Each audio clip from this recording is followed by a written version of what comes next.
கல்விங்கிறது வெறும் தகவல்களை கடத்துறது மட்டும்தானா? இல்லவே இல்ல.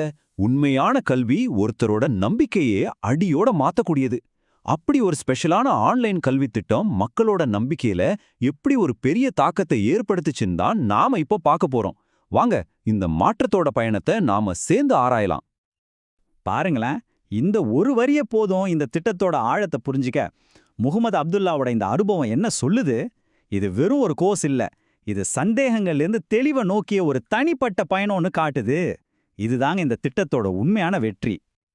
நம்மளோட நம்பிக்கையெல்லாம் பரம்பரை பரம்பரையா வர்றது மட்டும்தானா? இல்ல அதை அறிவுபூர்வமான ஆதாரங்களோட நாம உறுதிப்படுத்திக்க முடியுமா? இந்த கேள்விக்கு ஒரு பதிலாதான் இந்த ப்ரோக்ராம் அமைஞ்சுது. சும்மா பாடத்தை மட்டும் சொல்லி கொடுக்காம சான்றுகளோட அடிப்படையில ஒரு உறுதியான நம்பிக்கையை வளர்க்கறது தான் இதோட நோக்கமா இருந்துச்சு. இந்த ப்ரோக்ராமோட பேர்லயே அதோட நோக்கம் எவ்வளவு தெளிவா இருக்கு பாருங்க. அதோட இந்த டேக்லைன், என் இதயம் அமைதி பெறட்டும், இது எவ்வளவு ஆழமான ஒரு விஷயம். இது வெறும் அறிவை தேடுறதுக்கான ஒரு கோர்ஸ் மட்டும் இல்ல, அந்த அறிவின் மூலமா மன அமைதியை தேடுற ஒரு பயணமாவும் இருந்திருக்கு. இந்த திட்டத்தை அல் சுமைத் அகாடமி உலகம் முழுக்க இருக்கிற தமிழ் பேசுற மக்களுக்காகவே பிரத்யேகமா வடிவமைச்சிருக்காங்க. ஒரு மாசம் நடந்த இந்த தீவிர ஆன்லைன் பயிற்சி நிறைய பேர் அவங்க இடத்துல இருந்தே கலந்துக்கிறதுக்கு ஒரு சூப்பரான வாய்ப்பை கொடுத்துச்சு. சரி, இவ்ளோ பெரிய தாக்கத்தை இந்த ப்ரோக்ராம் எப்படி ஏற்படுத்துச்சு? அதோட வெற்றிக்கு காரணம் அதுல இருந்த கண்டென்ட் மட்டும் இல்ல, அதை அமைச்ச விதத்திலையும் தான் இருக்கு. வாங்க, அந்த வெற்றிக்கு அடித்தளம் போட்ட அந்த கட்டமைப்பை கொஞ்சம் விரிவா பார்க்கலாம். இந்த புரோகிராமோட அடித்தளமே இந்த 7 தூண்கள் தான். கடவுள் இருக்காரா இல்லையாங்கிற சான்றுகள் ஆரம்பிச்சு இறை தூதர், வேதம்னு படிப்படியா போய் இஸ்லாத்தோட தனித்துவமான பண்புகள், அப்புறம் எப்படி சந்தேகங்களை எதிர்கொள்றதுன்னு ஒரு முழுமையான அறிவு பயணமா இதை அமைச்சிருக்காங்க. இது ரொம்ப லாஜிக்கலா நம்பிக்கையை பலப்படுத்த உதவுது.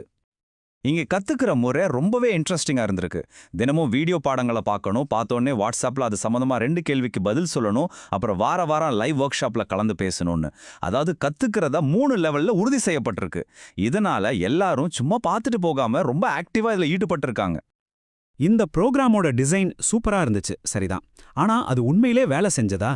அதோட உண்மையான வெற்றி நம்பர்ஸ்ல தாங்க இருக்கு. இந்த திட்டம் எவ்வளோ பேரை சென்றடைஞ்சது, கலந்துகிட்டவங்க எவ்வளோ கத்துக்கிட்டாங்க, அந்த டேட்டாவை இப்ப பார்க்கலாம். 2300 பேர். அப்பப்பா, இந்த எண்ணிக்கை இந்த திட்டம் மேல மக்களுக்கு எவ்வளோ ஆர்வம் இருந்துச்சுன்னு காட்டுது. இன்னொரு ஆச்சரியமான விஷயம் என்னன்னா, இதுல 20க்கும் மேற்பட்ட முஸ்லீம் அல்லாதவர்களும் இருந்திருக்காங்க. இதுவே இந்த ப்ரோக்ராம் எவ்வளவு பரவலா மக்களை ஈர்த்திருக்குங்கிறதுக்கு ஒரு சாட்சி. பொதுவா ஆன்லைன் கோர்ஸ்னா பாதி பேர் பாதியிலே விட்டுட்டு போயிடுவாங்க. ஆனா இங்க பாருங்க, பதிவு செஞ்சவங்கள்ல 70% பேர், அதாவது 1600 பேர் ஒரு மாசம் முழுசும் ரொம்ப ஆக்டிவா பங்கெடுத்திருக்காங்க. இதுவே இந்த கண்டென்ட்டோட தரத்துக்கும் அது மக்களை எவ்வளோ ஈர்த்திருக்குங்கிறதுக்கும் கிடைச்ச ஒரு பெரிய அங்கீகாரம். இந்த சார்ட் இறுதித் தேர்வுல எல்லாரும் எவ்வளோ பிரமாதமா செஞ்சிருக்காங்கன்னு காட்டுது. பெரும்பாலானவங்க மிக மிக உயர்ந்த மதிப்பெண்களை வாங்கியிருக்காங்க. இது என்ன சொல்லுது? கடினமான பாடத்திட்டத்தை கூட அவங்க எவ்வளோ திறமையா புரிஞ்சுக்கிட்டாங்கங்கிறதுக்கு இது ஒரு தெளிவான ஆதாரம். சராசரி மார்க்க பாருங்க, 30க்கு 25.6. இது ஏதோ ஒரு சிலர் மட்டும் நல்லா பண்ணல, ஒட்டுமொத்தமா கலந்துக்கிட்ட எல்லாருக்குமே பாடங்கள் நல்லா புரிஞ்சிருக்குங்கிறத இந்த ஆவரேஜ் ஸ்கோர் உறுதிப்படுத்துது. சரி, இப்போ நம்பர்ஸ்ல இருந்து மனுஷங்களோட கதைகளுக்கு போவோம். இந்த ப்ரோக்ராம் அவங்களோட வாழ்க்கையில ஏற்படுத்தின அந்த ஆழமான தாக்கத்தை அவங்களோட சொந்த வார்த்தைகள்லே கேட்கலாம்.